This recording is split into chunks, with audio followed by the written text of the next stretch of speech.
মানে অ্যাম্পলিটিউড তো আমরা একটা সংজ্ঞা পড়ছিলাম তাই না?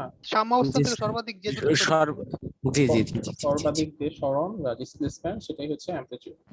জি স্যার। এখন দেখো তো এই যে স্প্রিংটা যখন ভার্টিক্যালি হ্যাং করা হলো তো সেটা সরণ হইলো শুরুতে 0.02 মিটার।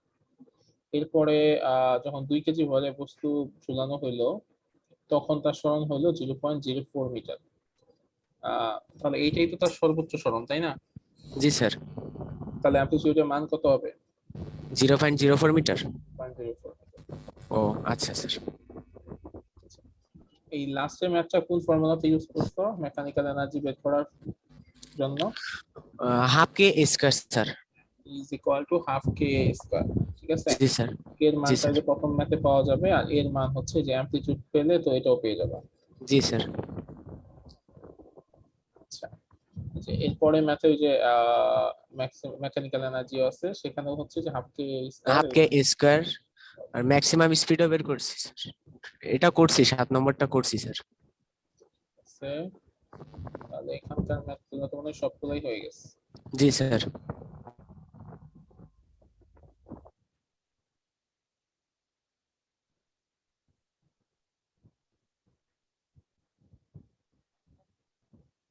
আচ্ছা ঠিক আছে, তো এরপর আমরা এরপরে টার্মে যাই। পরের কোশ্চেনটাতে সেটা হচ্ছে আমরা একটা টরশনাল পেন্ডুলাম কি সেটা দেখবো এবং টরশনাল পেন্ডুলামের ক্ষেত্রে ডিফারেনশিয়াল ইকুয়েশন কেমন হবে সেটা একটু দেখার চেষ্টা করব।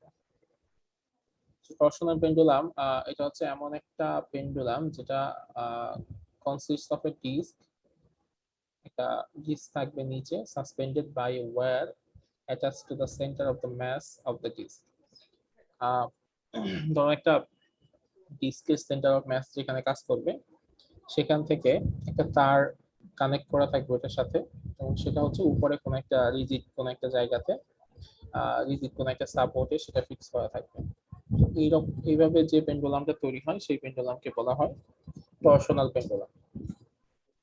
উপরে একটা ফিক্সড চেইন থাকবে, নিচে হচ্ছে একটা ডিস্ক থাকবে, সেই ডিস্ক হচ্ছে একটা ওয়্যারের মাধ্যমে কানেক্ট করা থাকবে। ঠিক আছে? তো তো যে সেটআপটা তৈরি হবে এটা কি বলা হয় টরশনাল পেন্ডুলাম। এর আগে ক্লাসে মনে একদিন একটু দেখাইছিলাম। জি স্যার, একটা ভিডিও দেখাইছিল। হ্যাঁ, টরশনাল পেন্ডুলাম আবার একটু দেখাই।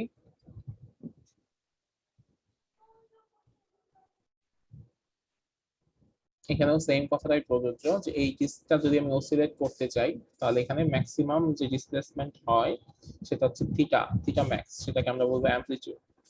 এবং যখন আমি এটাকে টুইস্ট করতেছি এটার মধ্যে একটা রেস্টোরিং টর্ক উৎপন্ন হয়, সেই রেস্টোরিং টর্কটা চাই সেটাকে আগের অবস্থাকে ব্যাক করে নিয়ে আসতে। এবং মজার ব্যাপার হচ্ছে যে সিম্পল হারমোনিক অসিলেশনে যে জিনিসটা হয় যে রেস্টোরিং আমার ডিসপ্লেসমেন্টের যে ডিরেকশন আর রেস্টোরিং টর্কের যে ডিরেকশন সেটা হচ্ছে একটা একটা অপোজিট। এবং আমি যত বেশি টর্ক দিব এখানকার ডিসপ্লেসমেন্ট তত বেশি হবে, বা যত বেশি ডিসপ্লেসমেন্ট হবে এর মধ্যে রেস্টোরিং টর্কটা তত বেশি উৎপন্ন হবে। সো এই জন্য আমরা বলতে পারি আগের বার যেরকম আমরা বুঝলাম F proportional to x minus x বলছিলাম, তো ঠিক একইভাবে এবার আমরা বলতে পারবো টাও is proportional to minus theta, যেখানে টাও হচ্ছে অ্যাঙ্গুলার টর্ক বা অ্যাঙ্গুলার ফোর্স আর থিটা হচ্ছে আমার অ্যাঙ্গুলার ডিসপ্লেসমেন্ট। সো এখানে প্রপোর্শনাল চিহ্নটাকে যদি আমরা সরায় ফেলি তাহলে এখানে হচ্ছে আমি একটা ই পাবো, কনস্ট্যান্ট পাবো, যে কনস্ট্যান্টটাকে আমরা প্রকাশ করি কাপ্পা হিসেবে। ঠিক আছে? এই চিহ্নটার নাম হচ্ছে কাপ্পা। ঠিক আছে? এই চিহ্নটা হচ্ছে কাপ্পা। আচ্ছা, সো এটা হচ্ছে একটা টরশনাল কনস্ট্যান্ট। আচ্ছা, so tau is equal to minus kappa theta. এখন নিউটনের সেকেন্ড লটা কি ছিল কেউ একজন বলো তো?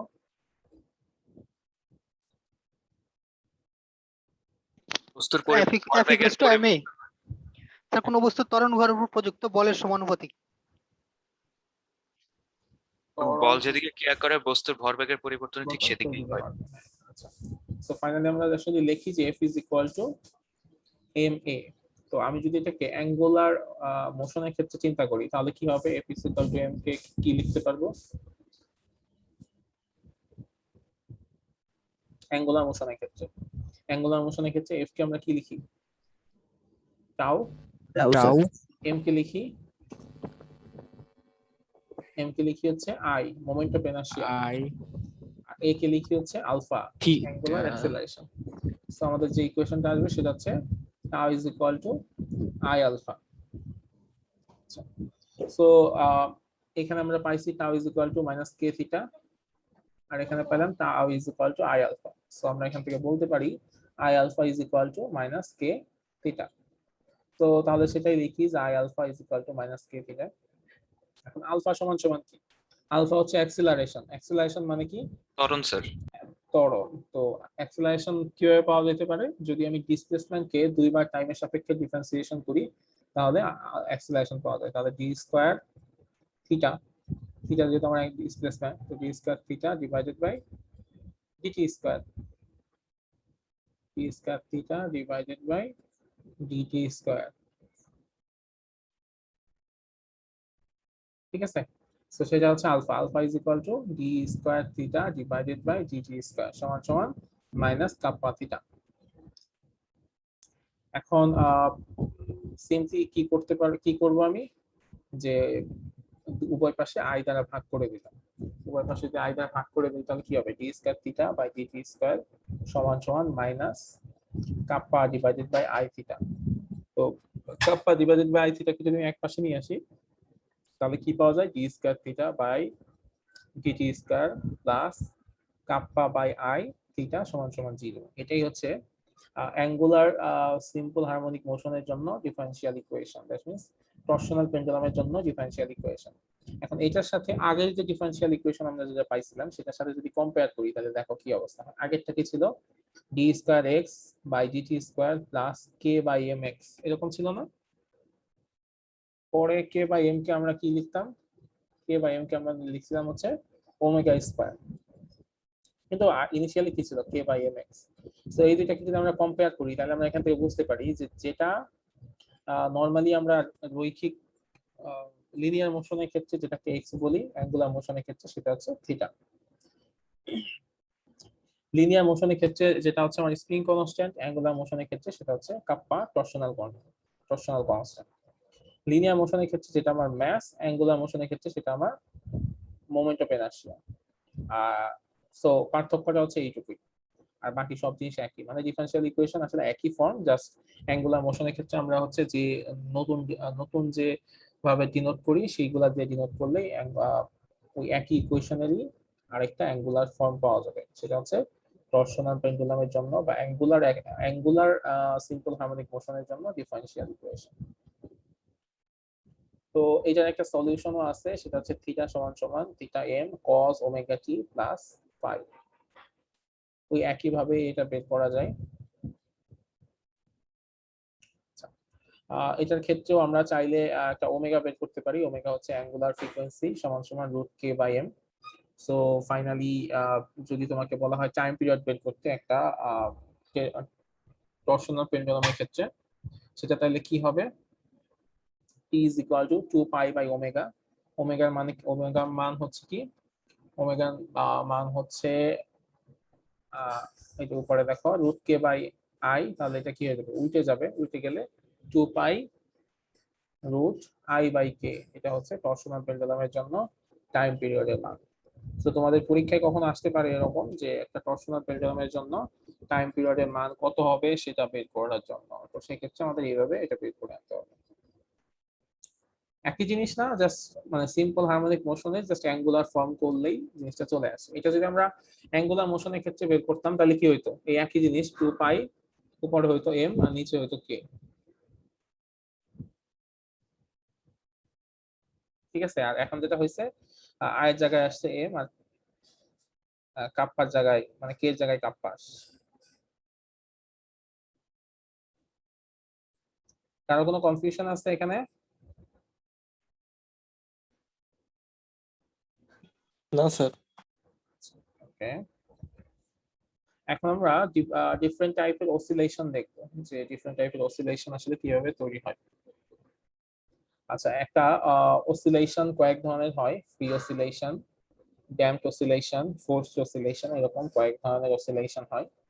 ফ্রি অসিলেশন জিনিসটা কি? ফ্রি অসিলেশন মানে হচ্ছে যখন কোন একটা বডি ভাইব্রেট করে তার নিজস্ব ফ্রিকোয়েন্সিতে বা ন্যাচারাল ফ্রিকোয়েন্সিতে ভাইব্রেট করে, তখন তার যে অসিলেশন সেই অসিলেশনকে বলা হয় ফ্রি অসিলেশন। যে কোনো একটা অবজেক্ট, সেটা একটা টিউনিং ফর্ক হতে পারে, তার নিজস্ব একটা ফ্রিকোয়েন্সি আছে, সেই ফ্রিকোয়েন্সিতে সে ভাইব্রেট করে, তো সেই অসিলেশনকে আমরা বলবো ফ্রি অসিলেশন। একটা স্ট্রিং মানে একটা তার হইতে পারে, স্ট্রিং হতে পারে, স্ট্রেস স্ট্রিং, যেটাকে যদি আমি একটু নক করি সেটা তার নিজস্ব একটা ফ্রিকোয়েন্সিতে ভাইব্রেট করে, সেটা হচ্ছে তার ফ্রি অসিলেশন। একটা সিম্পল পেন্ডুলামের একটা নিজস্ব ফ্রিকোয়েন্সি আছে, সে নিজস্ব ফ্রিকোয়েন্সিতে যখন ভাইব্রেট করবে সেটা হচ্ছে তার ফ্রি অসিলেশন। ঠিক আছে? আর একটা স্প্রিং যদি তার নিজস্ব অসিলেশনে ভাইব্রেট করে তখন তার যে অসিলেশন হবে সেটা হবে ফ্রি অসিলেশন। তো এরপর হচ্ছে ড্যাম্পড অসিলেশন। ড্যাম্পড অসিলেশন জিনিসটা কি? যে আমাদের এই অসিলেশন গুলা নরমালি যেসব জায়গায় হয়, একটা হচ্ছে বাতাসে হয় বা অন্য কোনো মিডিয়ামে হয়। বাতাসে ড্যাম্পিং একটু কম, কিন্তু অন্য জায়গায় ড্যাম্পিংটা একটু বেশি। ধরো যে একটা সিম্পল পেন্ডুলাম সে নরমাল বাতাসে অসিলেট করতেছে, তো সেটাকে যদি আমি পানিতে অসিলেট করতে দেই তখন কি আর স্বাভাবিক অসিলেশন হবে বা একরকম অসিলেশন হবে? হবার কথা।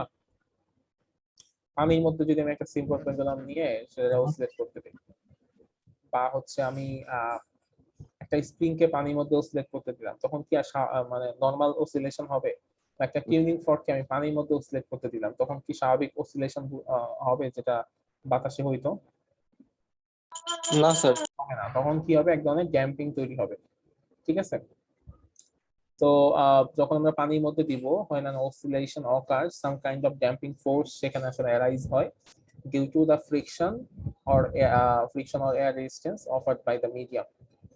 সো এই জিনিসটা যেটা হয় যে ইনিশিয়ালি হচ্ছে ওইটার অ্যামপ্লিটিউড থাকে অনেক বেশি, এরকম অনেক অ্যামপ্লিটিউড বেশি থাকে, আস্তে আস্তে ড্যাম্পিং ফোর্সের কারণে এই অ্যামপ্লিটিউড কমতে কমতে কমতে কমতে একটা পর্যায়ে গিয়ে অসিলেশন জিরো হয়ে যায়। ঠিক আছে? দেখো একটা স্প্রিং কে আমরা যখন অসিলেট করতে দেই, সেই স্প্রিংটা কিন্তু আজীবনই অসিলেট করতে থাকার কথা। যদি আমরা বায়ুশূন্য কোনো জায়গায় করতে পারি তাহলে সেটা আজীবন অসিলেট করবে, কিন্তু বাতাসের এয়ার রেজিস্ট্যান্সের কারণে সেটা আস্তে আস্তে থেমে যায়। বা ইভেন একটা সিম্পল পেন্ডুলামকে যখন আমরা অসিলেট করতে দেই সেটা কিন্তু আজীবনই অসিলেট করতে থাকার কথা, কিন্তু বাতাসের এয়ার রেজিস্ট্যান্সের কারণে সেই অসিলেশনটা এক পর্যায়ে গিয়ে থেমে যায়। তো বাতাসের ক্ষেত্রে ড্যাম্পিংটা একটু কম, যার কারণে আমরা সেটা কম বুঝতে পারি, কিন্তু অন্যান্য মিডিয়ামের ক্ষেত্রে সেই ড্যাম্পিংটা অনেক বেশি।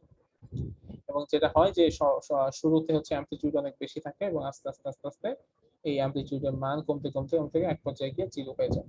সো এই ধরনের যে অসিলেশন, সেই অসিলেশনকে বলা হয় ড্যাম্পড অসিলেশন। ড্যাম্পড অসিলেশন সব জায়গাতেই হয়, স্পেশালি সিম্পল পেন্ডুলামের অসিলেশন, তারপরে গ্যালভানোমিটারে ইলেকট্রোম্যাগনেটিক ড্যাম্পিং হয়, ট্যাঙ্ক সার্কিটে ইলেকট্রোম্যাগনেটিক অসিলেশন, এই জিনিসগুলো হচ্ছে ড্যাম্পড অসিলেশনের এক্সাম্পল। আরেকটা অসিলেশন আছে, সেটাকে বলা হয় ফোর্সড অসিলেশন। ফোর্সড অসিলেশন কি? যে যখন কোন একটা বডি তার ন্যাচারাল যে ফ্রিকোয়েন্সি সেই ফ্রিকোয়েন্সিতে অসিলেট করা ব্যতীত অন্য কোনো একটা ফ্রিকোয়েন্সিতে অসিলেট করে, কি কারণে? যদি জোর করে সেটাকে অন্য কোনো ফ্রিকোয়েন্সিতে অসিলেট করানো হয়, তাহলে তার যে ফ্রিকোয়েন্সি তৈরি হবে সেটাকে বলা হয় ফোর্স অসিলেশন। মানে আমি ফোর্স করে সেখানে অন্য একটা অসিলেশন তৈরি করছি। ওই ভাইব্রেটিং বডির যে একটা নর্মাল ন্যাচারাল ফ্রিকোয়েন্সি আছে সেই ফ্রিকোয়েন্সি বাদে আমি যদি অন্য কোনো ফ্রিকোয়েন্সিতে ওই বডিকে ভাইব্রেট করানো শুরু করি, তাহলে যে ধরনের অসিলেশন তৈরি হবে সেটাকে বলা হয় ফোর্সড অসিলেশন। যেমন যে কোনো মিউজিক্যাল ইনস্ট্রুমেন্টের যে আমরা যে সুর তৈরি করি বা ভাইব্রেশন করাই গিটারে, ঠিক আছে, তো সেগুলা হচ্ছে এক ধরনের ফোর্সড অসিলেশন। ঠিক আছে? তারপরে টিউনিং ফর্ক, একটা টিউনিং ফর্ককে টেবিলে এগেইনস্টে যদি আমরা প্রেস করি তাহলে টেবিলের মধ্যে যে অসিলেশনটা তৈরি হয় সেটা হচ্ছে ফোর্সড অসিলেশন। এখন যে অসিলেশনটা ওর না, আমরা সেইটা বাদে তো ওর মধ্যে যদি অন্য অন্য ওই অবজেক্টের মধ্যে আমরা যদি অন্য কোনো অসিলেশন তৈরি করার চেষ্টা করি তাহলে সেটাই হবে ফোর্সড অসিলেশন। ফোর্সড অসিলেশনে একটা বড় কনসেপ্ট আছে বা একটা খুব ইম্পর্টেন্ট কনসেপ্ট আছে এখানে, সেটা হচ্ছে রেজোনেন্স বা অনুনাদ। রেজোনেন্স পড়ছি না আমরা? পড়ছিলা ইন্টারমিডিয়েটে? জি স্যার, পড়ছিলাম স্যার। জি স্যার, রেজোনেন্স করছি। আচ্ছা, রেজোনেন্স জিনিসটা কি? যে যদি এরকম হয় যে কোন একটা অবজেক্টের উপর আমরা একটা নতুন ফ্রিকোয়েন্সি অ্যাড করে দিলাম, আর সেই ফ্রিকোয়েন্সিটা ওর যে ন্যাচারাল ফ্রিকোয়েন্সি আছে সেই ন্যাচারাল ফ্রিকোয়েন্সি সমান হয়ে যায়, তখন ওই অবজেক্টটা ম্যাক্সিমাম অ্যামপ্লিটিউডে অসিলেট করতে থাকে। ঠিক আছে, এই কন্ডিশনটাকে বলা হয় রেজোনেন্স। কোন একটা অবজেক্টের উপর অ্যাট্রিবিউটেড একটা ফ্রিকোয়েন্সি আর তার ন্যাচারাল ফ্রিকোয়েন্সি এই দুটো যদি সেম হয়ে যায়, তাহলে ওই অবজেক্টটা ম্যাক্সিমাম অ্যামপ্লিটিউডে অসিলেট করা শুরু করে। তো এই কন্ডিশনটাকে বলা হয় রেজোনেন্স। তো এই রেজোনেন্সের সাহায্যে অনেক কিছু করা যায়, যেমন রেজোনেন্সের সাহায্যে একটা আননোন টিউনিং ফর্কের ফ্রিকোয়েন্সি ডিটারমাইন করা যায়। তারপরে রেডিও টিভিতে যে ট্যাঙ্ক সার্কিটটা ইউজ করা হয়, সেখানে রিকোয়ার্ড ফ্রিকোয়েন্সি পাওয়া যায় আসলে এই রেজোনেন্সের মাধ্যমে। বাট রেজোনেন্সের আসলে অনেকগুলো অপকারিতাও আছে, যেমন পৃথিবীতে যে ভূমিকম্প হয়, তো এই সময় এরকম হয় অনেক সময় যে কোন একটা বিল্ডিং এর ন্যাচারাল ফ্রিকোয়েন্সি আর ভূমিকম্পের কারণে সৃষ্ট ফ্রিকোয়েন্সি যদি এক হয়ে যায়, তখন ওই বিল্ডিংটা হচ্ছে ম্যাক্সিমাম অ্যামপ্লিটিউডে অসিলেট করা শুরু করে এবং সেটা তখন ভেঙে যায়।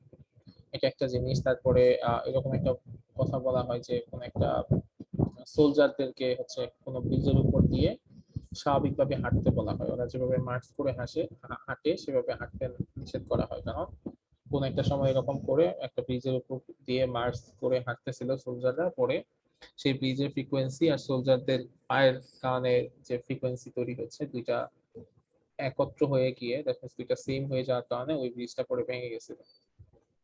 তো এটা একটা জিনিস। আরেকটা জিনিস হইতে পারে যে এরকম দেখছো না কখনো যে অপেরা গান যারা গায়, তো ওরা হচ্ছে একটা রেজোন্যান্ট ফ্রিকোয়েন্সিতে যখন গান গাইতে থাকে, তখন অনেক সময় কি হয় আশেপাশে গ্লাসটা ভেঙে যায়। তো ওই ক্ষেত্রে কি হয় যে আশেপাশে কোনো গ্লাস থাকলে সেই গ্লাসের যে ফ্রিকোয়েন্সি আর হচ্ছে ওই সিঙ্গার যে টোনটা তৈরি করতেছে সেটা যদি এমন হয় যে সিঙ্গারের টোনের কারণে ওই অবজেক্টের উপর যে নতুন একটা ফ্রিকোয়েন্সি অ্যাড হচ্ছে, সেটা যদি ওই ক্লাসের ন্যাচারাল ফ্রিকোয়েন্সি সমান হয়, তখন ওই ক্লাসটা ভেঙে যায়। এরকম একটা অবস্থা তৈরি হয়। মানে এরকম একটা মুভি আছে অ্যাডভেঞ্চার অফ টিনটিন, দেখছো তোমরা? জি স্যার, দেখছি sir, animation movie. Animation movie, তো সেইখানে এরকম জি, একটা স্যার, দেখছি। সিন আছে যে কি মুভি স্যার? শুনতে পাইনি স্যার। নাম হচ্ছে adventure of Tintin. G sir, দেখছি স্যার। স্যার বলছি কম্পন সমান হওয়ার সাথে সাথে কি ভেঙে যাবে নাকি কিছুক্ষণ হ্যাঁ। টাইম নিয়ে? আচ্ছা, আমি তোমাদেরকে এরকম একটা ভিডিও দেখাই। আচ্ছা, তুমি কি আমার ভিডিওগুলো সাউন্ড শুনতে পাও? জি স্যার। আচ্ছা, আমাকে বলো সাউন্ড শুনতে পাওয়া যায়? স্যার ক্লিয়ার অতটা শোনা যায় না স্যার। ক্লিয়ার শোনা যায় কিনা জানি না, বাট মানে এরকম একটা ব্যাপার আছে যে আমি যদি সাউন্ড দিয়ে না থাকি তাহলে তো শুনতে পারবে।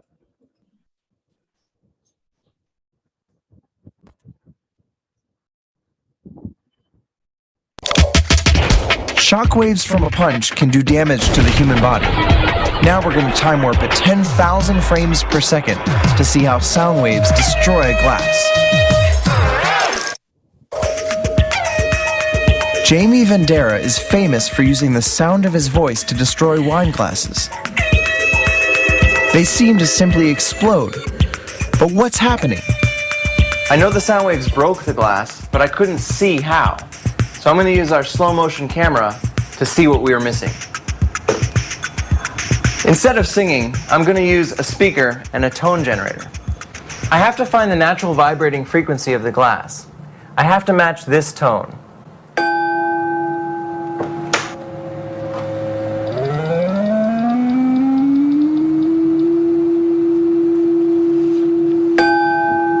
That's it. This is the exact tone to make this particular glass vibrate. When the tone is loud enough, the glass will shatter. I can feel the glass shaking, but I can't see it. If I add a straw, then it's more obvious. So what's happening here? The straw gets tossed side to side, but I can't see why. Let's record it while I crank the volume.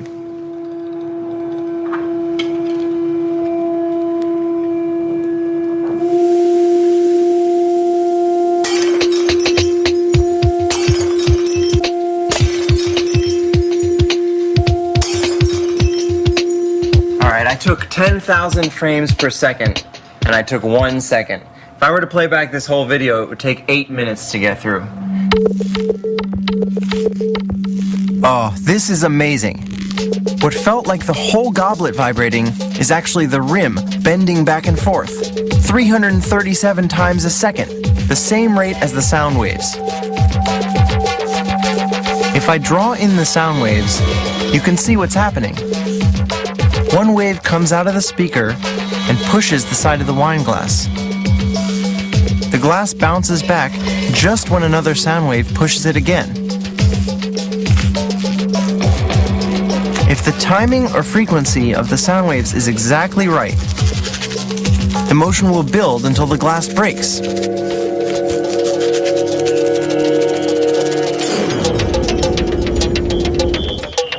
Wow. So, as we would expect, the speaker breaks the glass nearest to it. And immediately we see a crack that goes all the way around the whole bottom of the frame. I'm going to play that back again. This is where the initial fracture happens, right nearby the speaker.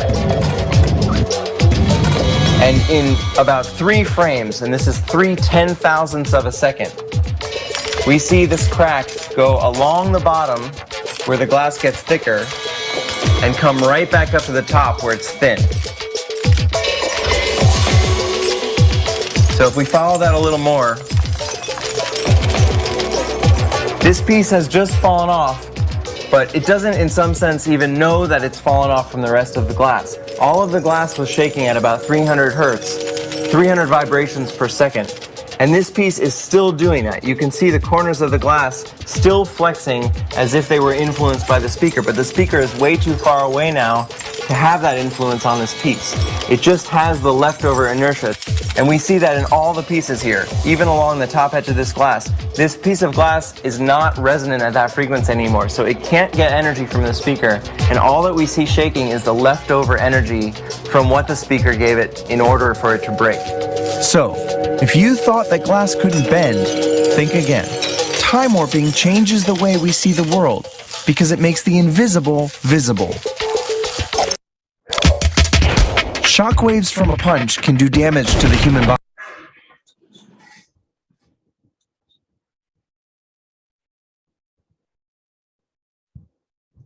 আচ্ছা, তো তুমি কি বুঝতে পারছো ব্যাপারটা কেমনে হয়? জি sir. আচ্ছা, তো আমাদের অসিলেশনের লাস্ট টপিক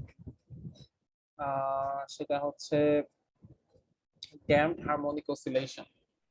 তো ড্যাম্পড হারমোনিক অসিলেশন জিনিসটা কি? ড্যাম্পড হারমোনিক অসিলেশন জিনিসটা আমরা দেখলাম যে কোন একটা অসিলেশন যখন হয় ফ্রি অসিলেশন, তো তখন যদি আমরা আমাদের মিডিয়ামটা চেঞ্জ করে দেই, যার কারণে সেখানে একটা ড্যাম্পিং ফোর্স উৎপন্ন হয়, এবং সেই ড্যাম্পিং ফোর্সের কারণে সেখানে যে নতুন এক ধরনের অসিলেশন তৈরি হয় সেটাকে আমরা বলি ড্যাম্পড হারমোনিক অসিলেশন।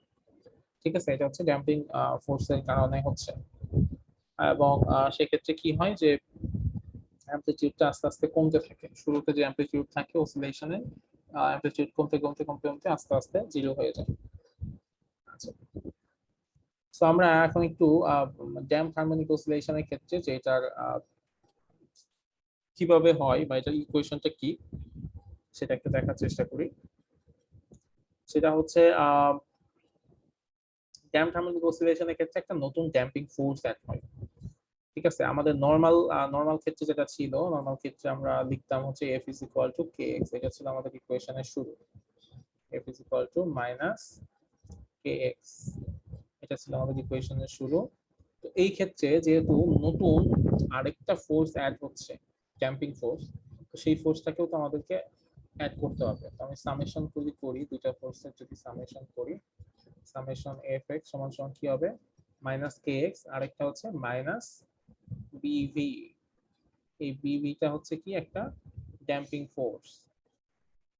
এই ড্যাম্পিং ফোর্সের b হচ্ছে একটা কনস্ট্যান্ট, যেটাকে বলা হয় ড্যাম্পিং কনস্ট্যান্ট, আর ভিটা হচ্ছে যে আমার ওই ড্যাম্পিং যে ফোর্সটা তৈরি হচ্ছে সেই ফোর্সের মানে ভেলোসিটি কত। ঠিক আছে, ভি হচ্ছে আমার ভেলোসিটি, আর ভি হচ্ছে ভেলোসিটি, আর বি হচ্ছে আমার ড্যাম্পিং কোএফিসিয়েন্ট। এবং ড্যাম্পিং কোএফিসিয়েন্ট কিন্তু এক এক জিনিসের ক্ষেত্রে এক এক রকম হবে। যেমন ধরো বাতাসের ক্ষেত্রে এক ধরনের ড্যাম্পিং হবে, পানির ক্ষেত্রে ড্যাম্পিংটা কি স্বাভাবিকভাবে একটু বেশি হবে, দুধের ক্ষেত্রে আর একটু বেশি হওয়ার কথা, মধুর ক্ষেত্রে তার চেয়েও বেশি হওয়ার কথা, যদি আমি আলকাতরার ক্ষেত্রে বলি, ঠিক আছে, সেখানে আরো অনেক অনেক বেশি ড্যাম্পিং তৈরি হবার কথা, তাই না? আচ্ছা, সো এই ভি হচ্ছে ড্যাম্পিং কোএফিসিয়েন্ট, এটা ডিপেন্ড করে কোন একটা মিডিয়ামের উপর, যে ওই মিডিয়ামের ড্যাম্পিং কোএফিসিয়েন্ট কত, ওইখানে কি পরিমাণ ড্যাম্পিং ফোর্স উৎপন্ন হচ্ছে, আর ভি হচ্ছে ভেলোসিটি, ঠিক আছে? আচ্ছা, সো আমি এই ড্যাম্পিং ফোর্সটাকে যদি আমি অ্যাড করে দেই সাথে, তাহলে সামেশন এফ(x) সমান সমান কি হবে, -kx - bv।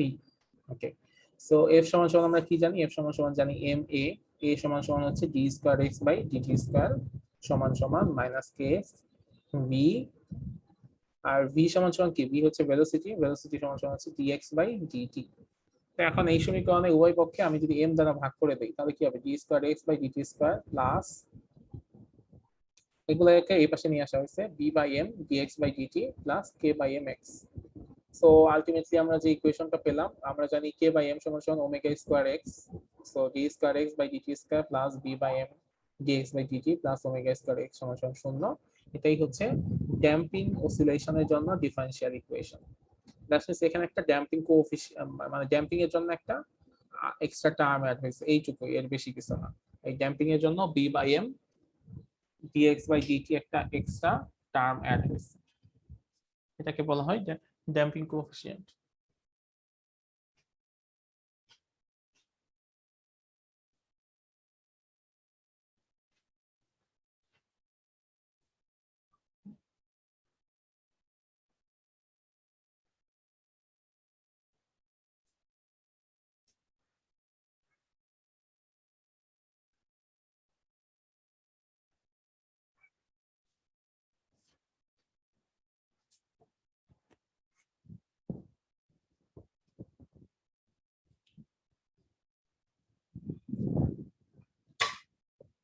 আচ্ছা আচ্ছা, ও আচ্ছা, আমাকে শুনতে পাচ্ছ তোমরা? জি স্যার, মাঝখানে শুনতে পারি নাই। আমার ফ্যানটা অফ হয়েছে, তো আমি ভাবছি আমার কারেন্ট চলে গেছে। আচ্ছা ঠিক আছে, সমস্যা নাই। এখানে যেটা হবে সেটা হচ্ছে যে অ্যাকচুয়ালি একটা ড্যাম্পিং এর জন্য একটা টার্ম অ্যাড হয়, সেটা হচ্ছে b/m dx/dt। আচ্ছা, সো বাকি সবকিছুই এক, আগে যেরকম ছিল d²x/dt² প্লাস ω²x সমান সমান 0, এখন জাস্ট একটা ড্যাম্পিং এর জন্য একটা প্যারামিটার অ্যাড হয়েছে b/m dx/dt। সো এটা হবে ড্যাম্পিং অসিলেশনের জন্য ডিফারেনশিয়াল ইকুয়েশন। সো এটা একটা সলিউশন আছে, সলিউশন হচ্ছে x a exponential λ1t plus b exponential λ2t। এটা একটা কমপ্লেক্স আছে, মানে সলিউশন বের করার একটা ওয়ে আছে। তো এটা আমরা অ্যাকচুয়ালি নরমালি তোমাদেরকে, মানে আমাদের সিলেবাসে নাই এই সলিউশনটা। তো তোমরা যদি কেউ এমনিতে ইন্টারেস্টেড থাকো এটা দেখার জন্য, আমাকে নক দিও, আমি তোমাকে এটার একটা সলিউশন পাঠিয়ে দিব যে কিভাবে এটা বের করতে হয়। তো মোটামুটি অসিলেশন যে পার্ট ছিল সেই পার্টটা আমাদের এখানেই শেষ। তো এরপরে আমরা আসলে ওয়েভ শুরু করব। আমাদের যে দুইটা পার্ট, ওয়েভ এন্ড অসিলেশন, অসিলেশনের পার্ট এখানেই শেষ। তো তোমাদের কারো কোনো কোশ্চেন আছে?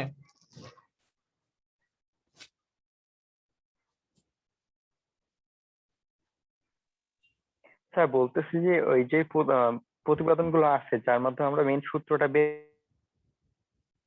আমাদের প্রতিপাদন করে বের করার সিস্টেমে ম্যাথ থাকবে, নাকি শুধুমাত্র সূত্রের থেকে ম্যাথ থাকবে? আচ্ছা, সূত্র থেকে ম্যাথ থাকবে, ম্যাথ তো থাকবে সূত্র থেকে। আমি তোমাদের যে স্যাম্পল ম্যাথ যেরকম দিচ্ছি ওই রকমই ম্যাথ থাকবে, ঠিক আছে? ওই রকমই ম্যাথ থাকবে, কিন্তু মানে একটু, মানে একটা টেকনিক আমরা অ্যাপ্লাই করি, সেটা আমি তোমাদেরকে একটু দেখাই। সেটা হচ্ছে ওয়েভস। আচ্ছা, ওয়েভ মানে কি বলতো? ওয়েভের বাংলা কি? তরঙ্গ। তরঙ্গ স্যার। আচ্ছা, ওয়েভ হচ্ছে তরঙ্গ। সো বলা হয় in physics a wave is a disturbance or oscillation। কোন একটা ফিজিক্যাল কোয়ান্টিটির মধ্যে একটা ডিস্টারবেন্স হয় বা একটা অসিলেশন হয়, এটা কি করে, that travels through a medium or through a space or matter। এবং এই জিনিস করার কারণটা কি? কারণটা হচ্ছে সে হচ্ছে এনার্জি ট্রান্সফার করে, অ্যাকম্পাইন্ড বাই ট্রান্সফার অফ এনার্জি, ঠিক আছে? So wave actually mainly energy transfer করে, এবং এনার্জি ট্রান্সফার করার সময় সে হচ্ছে কোন একটা মিডিয়াম বা কোন একটা ম্যাটারের মধ্যে একটা ডিস্টারবেন্স বা অসিলেশন তৈরি করে সে এনার্জি ট্রান্সফার করার জন্য। Wave motion mainly transfers energy from one point to another, but no permanent displacement of the particles of the medium.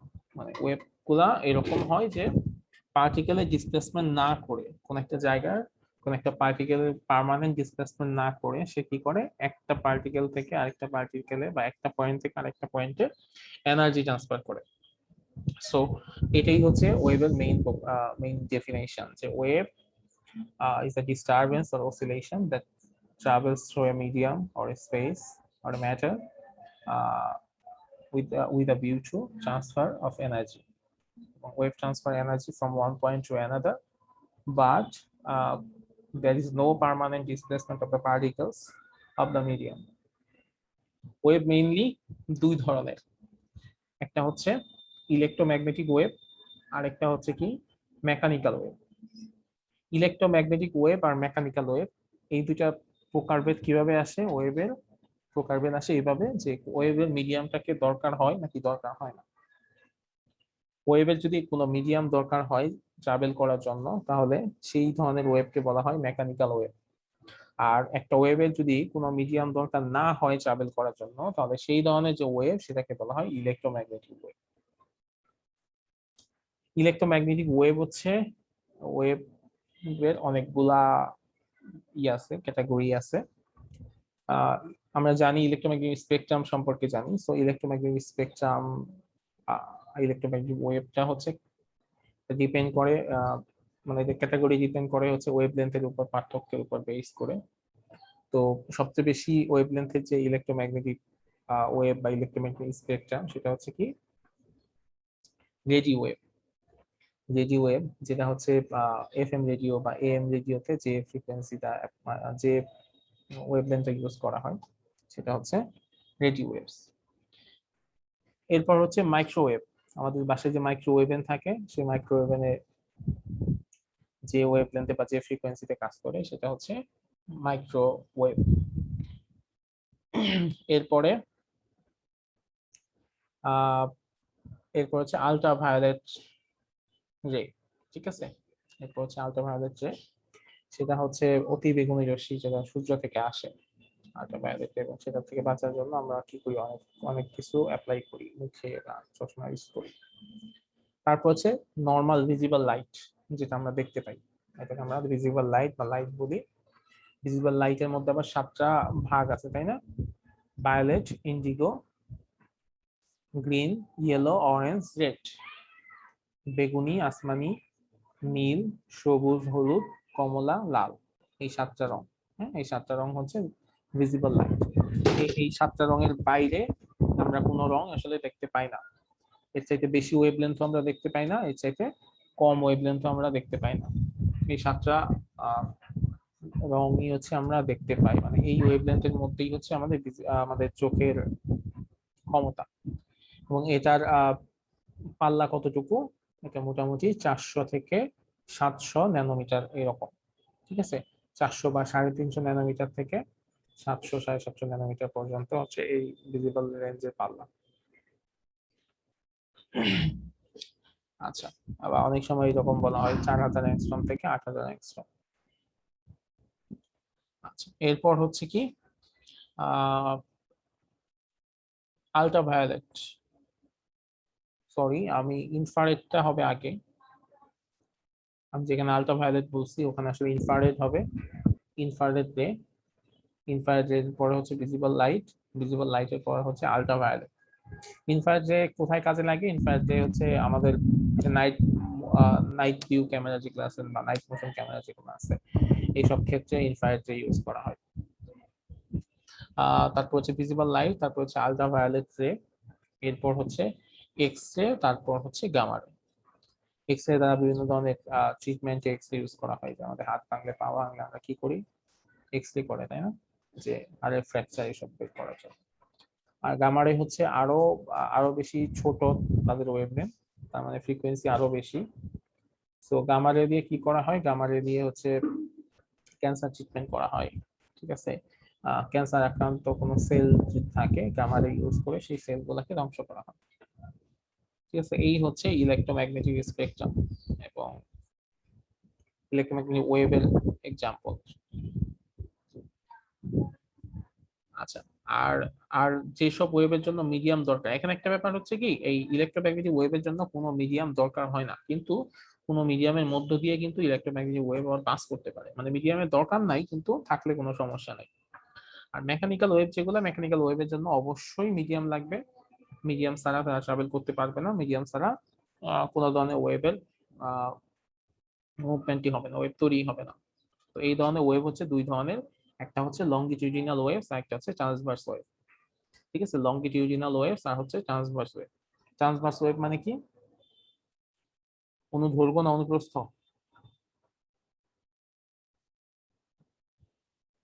অনুপ্রস্থ, তাই না? স্যার অনুপস্থ স্যার।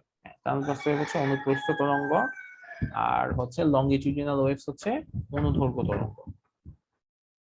এগুলো আরো কিছু নাম আছে, আর্ট তরঙ্গ, দিগল তরঙ্গ, এগুলো একটু তোমরা দেখে নিও বাংলাটা। ঠিক আছে, লম্বিক তরঙ্গ স্যার।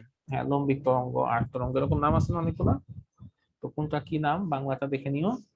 তো ট্রান্সভার্স ওয়েভ মানে অনুপ্রস্থ তরঙ্গ, আর লংগিটিউডিনাল ওয়েভ মানে হচ্ছে অনুদৈর্ঘ্য তরঙ্গ। ট্রান্সভার্স ওয়েভের এক্সাম্পল হচ্ছে ওয়াটার ওয়েভ, সাউন্ড ওয়েভস, এইগুলা। তো আমি তোমাদের একটা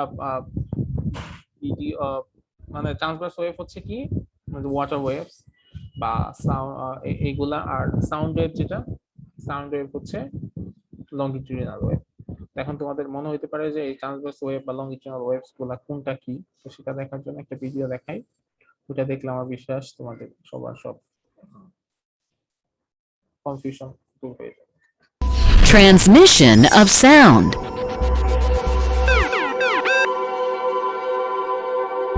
Every sound is produced by a vibration.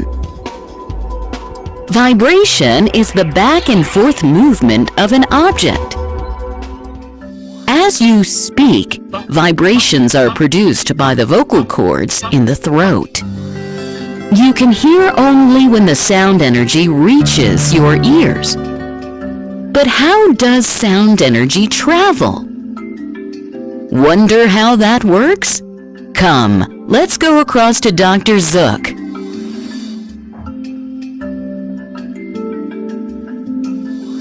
Sound energy travels in the form of sound waves. There are mainly two types of waves, transverse wave and longitudinal wave. Let us see how waves travel. We can use a slinky spring to observe both types of waves. Emily is holding one side of the slinky, while Dr. Zook is holding the other end. With a quick upward flick of the wrist, Dr. Zook has sent energy traveling through the slinky. Notice how the slinky moves? This is a transverse wave. In a transverse wave, the particles vibrate at a right angle to the direction of the wave. The wave traveled from Dr. Zook to Emily and back. Now let's see what a longitudinal wave looks like. Emily is holding one end of the slinky, while Dr. Zook is pulling its other end towards himself and then pushing it towards Emily. Watch closely and you will notice that some of the coils crowd close together and then slowly move farther apart. This is because the vibrations are parallel to the direction of the wave. If the wave moves from right to left, then the particles also vibrate from right to left. This is a longitudinal wave. Sound waves are longitudinal waves. These waves travel at different speeds in different mediums. The medium could be a solid, liquid, or gas. Now let's see how this works. In a solid, the particles are very close together. Sound energy moves as one particle hits the other particle. With the particles being so close together, sound travels quickest through a solid. If we look at particles in a liquid, They appear to be slightly further apart when compared to solid. Thus, sound energy takes a little longer to travel through a liquid. Look at the particles of gas. They are spread out, and hence, sound waves travel most slowly through them. Now we know how sound travels in different media. The vibration of particles produces waves. Wavelength is the distance between two consecutive compressions or rarefactions. The number of waves passing through a point in a second is called frequency, and it is measured in hertz.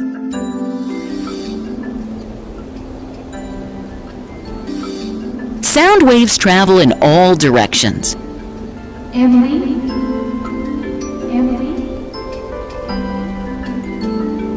Sound gets reflected. That is, it bounces back on hitting a solid surface. Bouncing back of sound is called echo. Bouncing back of sound is purposefully used in detecting depth of seabeds. That's amazing, isn't it?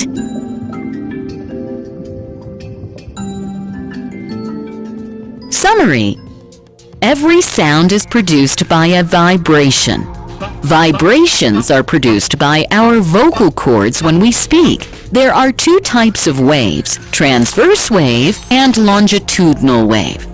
In a transverse wave, the particles vibrate at a right angle to the direction of the wave. In a longitudinal wave, vibrations are parallel to the direction of the wave. Sound waves are longitudinal waves. Sound travels quickest through a solid. Wavelength is the distance between two consecutive compressions or rarefactions. The number of waves passing through a point in a second is called frequency, and it is measured in hertz.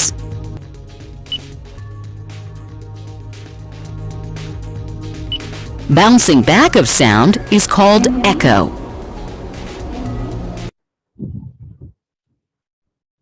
আচ্ছা, so longitudinal waves আর transverse wave এই দুটার definition আমার মনে হয় সবার কাছে clear হয়ে গেছে, তাই না?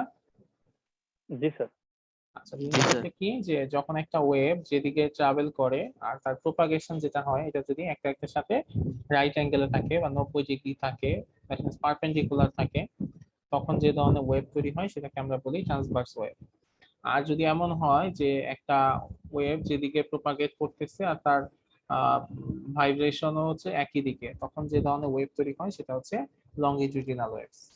সো পানির ওয়েভ এগুলো হচ্ছে পানির ক্ষেত্রে যে ওয়েভটা তৈরি হয় সেটা হচ্ছে transverse wave, but sound wave যেটা হয় সেটা হচ্ছে লংগিটিউডিনাল ওয়েভ।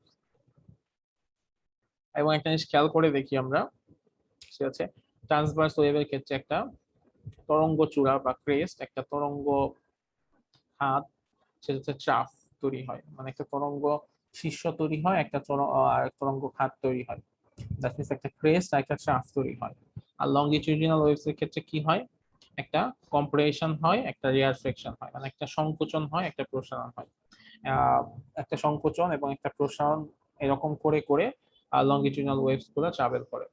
একটা কম্প্রেশন আর একটা রিয়ারফ্লেকশন, দ্যাট মিন্স একটা সংকোচন একটা প্রসারণ মিলে একটা পূর্ণ কম্পন হয়। আর এই ক্ষেত্রে যেটা হয় সেই ক্ষেত্রে সেটা কি, যে একটা তরঙ্গ শীর্ষ আর একটা তরঙ্গ খাদ মিলে হচ্ছে একটা ওয়েভলেন্থ কমপ্লিট হয় বা একটা পূর্ণ কম্পন কমপ্লিট হয়।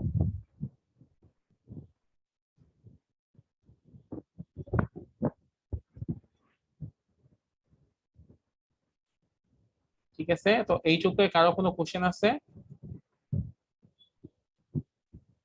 না স্যার। স্যার আমরা কি অসিলেশনের পরের থেকে ওয়েভস শুরু করেছি? হ্যাঁ হ্যাঁ, অসিলেশনের পর থেকে শুরু। স্যার আমার কারেন্ট চলে গিয়েছিল, তো এই জন্য স্যার আমি আবার পরে আবার জয়েন করেছি স্যার আচ্ছা, একটু আগে। আমরা অসিলেশনের পর থেকে ওয়েভ শুরু করছি। Thank you sir. ওকে, আচ্ছা, তো এরপর হচ্ছে ওয়েভ আরো দুই ধরনের হতে পারে। একটাকে আমরা বলি হচ্ছে আচ্ছা ইমরান হোসেন, তুমি কিছু বলতে যাচ্ছ? Sorry sir. আরো দুই ধরনের ওয়েভ হতে পারে, একটাকে বলা হয় প্রোগ্রেসিভ ওয়েভ আর একটাকে বলা হয় স্টেশনারি ওয়েভ। প্রোগ্রেসিভ ওয়েভটা কেমন? প্রোগ্রেসিভ ওয়েভটা হচ্ছে এরকম যে একটা ওয়েভ কোন একটা সোর্স থেকে তৈরি হবে, জেনারেট হবে, জেনারেট হওয়ার পরে সেটা টাইমের সাথে সাথে সামনের দিকে যাইতে থাকবে কোন একটা মিডিয়ামের মধ্য দিয়ে। তো এই ধরনের ওয়েভকে বলা হয় progressive wave. If a wave generated from a source, এবং সেটা প্রোগ্রেসেস হবে কি টাইম টু টাইম, সেটা প্রোগ্রেস হতে থাকবে from one point to another through a medium is called progressive wave. Progressive wave দুই ধরনেরই হতে পারে, লঙ্গিটিউডিনালও হতে পারে আবার ট্রান্সভার্সও হতে পারে। যেমন কি, যে যখন কোন একটা মানুষ কথা বলে তখন সে তার কথাগুলো কি হয়, সামনে এয়ার মিডিয়াম দিয়ে সামনে যারা শ্রোতা আছে তাদের কাছে গিয়ে পৌঁছায়, তার মানে কি টাইমের সাথে সাথে সেটা সামনের দিকে যেতে থাকে। সো এই ধরনের ওয়েভকে বলা হয় প্রোগ্রেসিভ ওয়েভ। আর স্টেশনারি ওয়েভটা কেমন? স্টেশনারি ওয়েভটা হচ্ছে এরকম যে যদি এরকম হয়, যদি এরকম হয় যে কোন একটা ওয়েভকে আমরা কি করলাম, কোন একটা ওয়েভ এরকম যে এদিক থেকে একটা ওয়েভ তৈরি হয়েছে, এদিক থেকে একটা ওয়েভ তৈরি হয়েছে এরকম, সেই ওয়েভটা সামনের দিকে যাচ্ছে ভালো মতো, যাওয়ার পরে সে সামনে এখানে গিয়ে একটা রিফ্লেক্টিং ওয়ারে রিফ্লেক্ট হয়ে সে আবার ব্যাক করে চলে আসে। এবং এই ওয়েভটা যখনই এখান থেকে তৈরি হয় তখন কি হয় যে এইটুক জায়গার মধ্যে কনফাইন্ড অবস্থায় থাকে, এরকম একটা অবস্থা যদি তৈরি হয়, ঠিক আছে, যে এইটুকু জায়গার মধ্যে এটা কনফাইন্ড অবস্থায় থাকতেছে সব সময়, তাহলে এইখানে যে ওয়েভটা তৈরি হবে সেই ওয়েভটা হবে স্টেশনারি ওয়েভ। কারণ এই ওয়েভটা কি হয় যে এইটুক জায়গার মধ্যে সেটা কনফাইন্ড অবস্থায় থাকতেছে সব সময়, এই ওয়েভ হচ্ছে সামনের দিকে আর যাইতে পারে না। তো একটা ওয়েভকে যদি আমি কোনো একটা নির্দিষ্ট জায়গার মধ্যে কনফাইন করে ফেলি, যে সেটা হচ্ছে এইটুক জায়গার মধ্যেই ক্রমাগত অসিলেট করতে থাকে, তাহলে এই ধরনের ওয়েভকে বলা হবে স্টেশনারি ওয়েভ বা স্থির আর এটা কি তরঙ্গ। স্থির স্থির তরঙ্গ বলা যায় হ্যাঁ স্যার? হ্যাঁ, স্থির তরঙ্গ, হ্যাঁ। তো স্থির তরঙ্গের মধ্যে দুইটা জিনিস তৈরি হয়, একটা হচ্ছে নোড তৈরি হয়, আর একটা হচ্ছে অ্যান্টি নোড তৈরি হয়। নোড আর অ্যান্টি নোড দুইটা পজিশন তৈরি হয় স্থির তরঙ্গের মধ্যে, ঠিক আছে। আহ এখানে কি কোন পজিশনে নোট হবে, কোন পজিশনে অ্যান্টি নোট হবে, এই জিনিসগুলো আমরা সামনে পড়বো।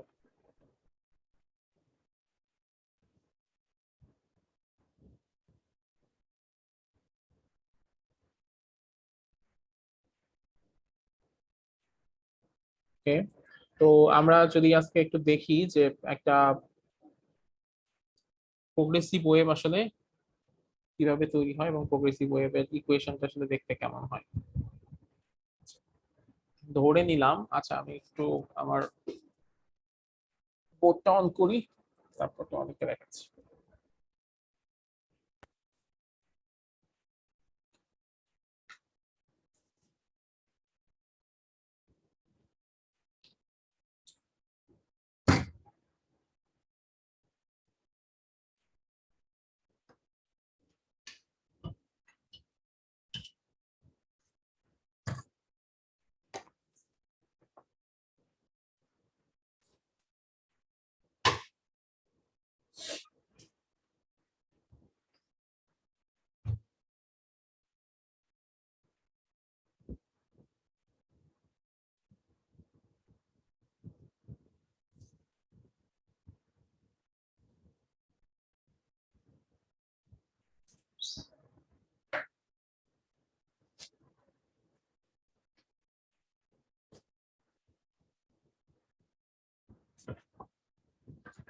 আচ্ছা, তোমরা তো বোর্ডটা দেখতে পাচ্ছ তাই না? জি স্যার, দেখা যাচ্ছে।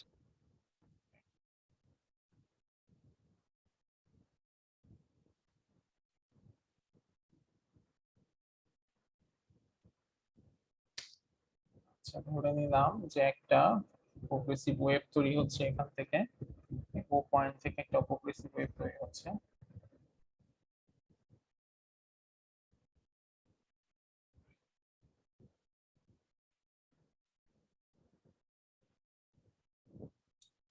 Let us consider a wave is progressing and মানে এটা অরিজিনেট হইছে ও পয়েন্ট থেকে এবং ট্রাভেলস করতেছে একটা মিডিয়ামে ভি ভেলোসিটিতে, ধরে নিলাম ট্রাভেল করতেছে সে along the positive x axis। So এই ইকুয়েশনের ক্ষেত্রে, এটার ক্ষেত্রে আমার যে ডিসপ্লেসমেন্টের ইকুয়েশন হবে সেটা আমরা এরকম লিখতেই পারি যে y is equal to a sine omega টি।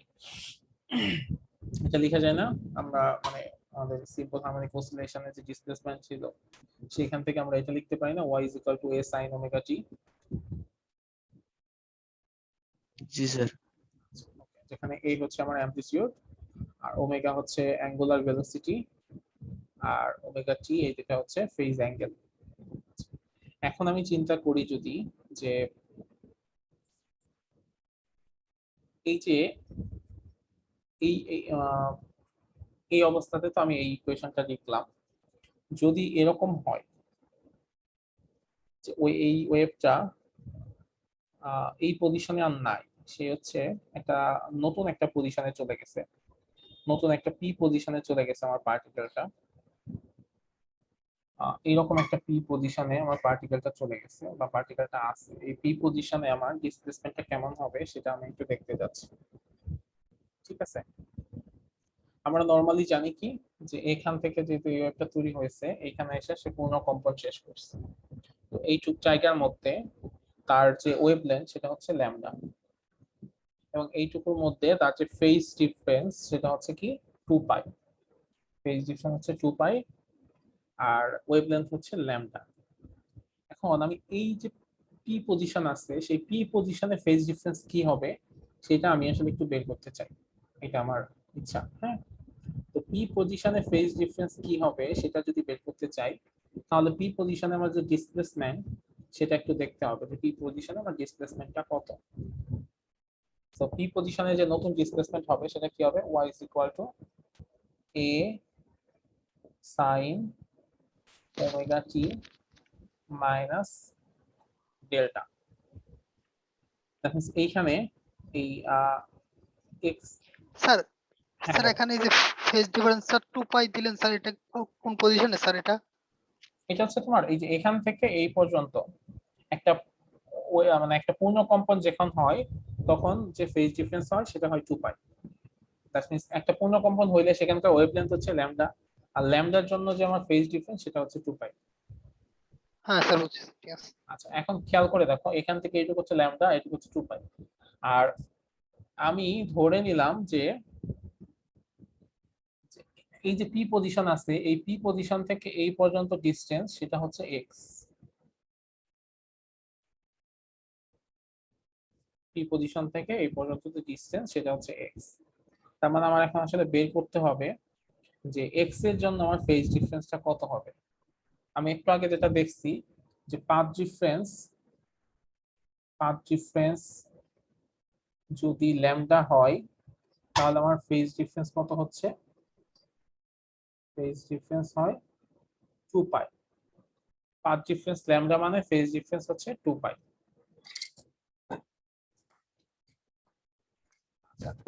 তো পাথ ডিফারেন্স যদি আমার 1 হয় তাহলে ফেজ ডিফারেন্স হবে কত, 2 পাই বাই ল্যামডা। ল্যামডা। আর পাথ ডিফারেন্স যদি আমার x হয় তাহলে ফেজ ডিফারেন্স কি হবে, 2 পাই x বাই ল্যামডা। ঠিক আছে, তো এটা হচ্ছে আমার ফেজ ডিফারেন্স হচ্ছে 2 পাই x বাই ল্যামডা। তো সেটাকে আমি ধরে নিলাম যে সেই ডেল্টাটা, সেই ডেল্টা হচ্ছে 2 পাই x ডিভাইডেড বাই ল্যামডা। তো আমি এটা এখানে লিখে দেই, a sin omega t minus 2 pi x by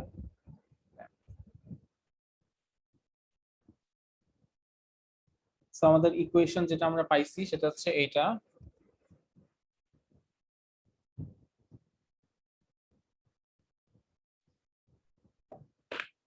y is equal to a sin omega t 2 pi x divided by lambda।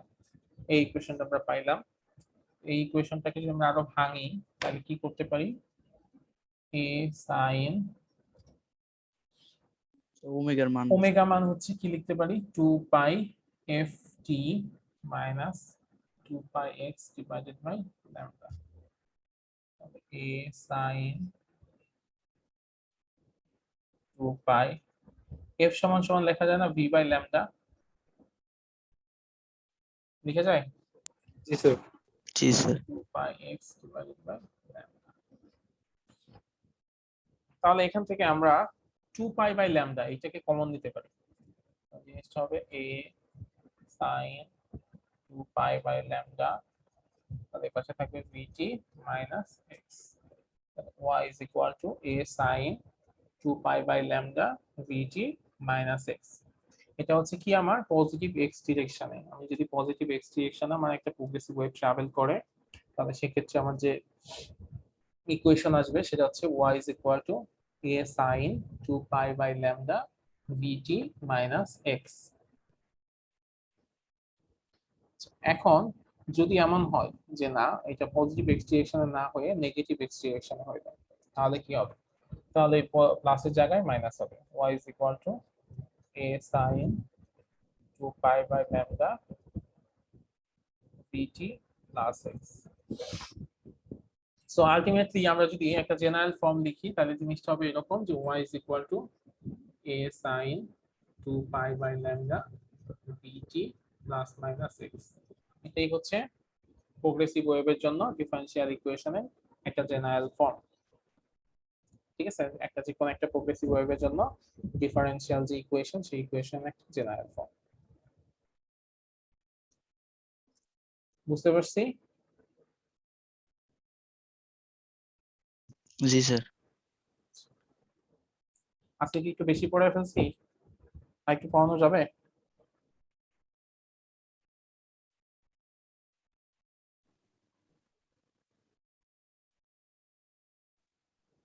Hello, sir আজকে এই পর্যন্তই থাক স্যার। থাকবে? আচ্ছা, ঠিক আছে, জি স্যার। আজকে এই পর্যন্ত থাকো। তোমরা নিজেরা বাসায় একটু দেখো, সেটা হচ্ছে এরপরে যে জিনিসগুলো আছে জাস্ট হচ্ছে ম্যাথমেটিক্যাল কিছু ব্যাপার স্যাপার আছে, এই জিনিসগুলো একটু দেখো, আমরা নেক্সট ক্লাসে তোমাদেরকে আবার এক্সপ্লেইন করবো। আর তোমরা পড়াশোনা করো, যেহেতু সামনে ঈদ, ঈদের সময় তো পড়াশোনা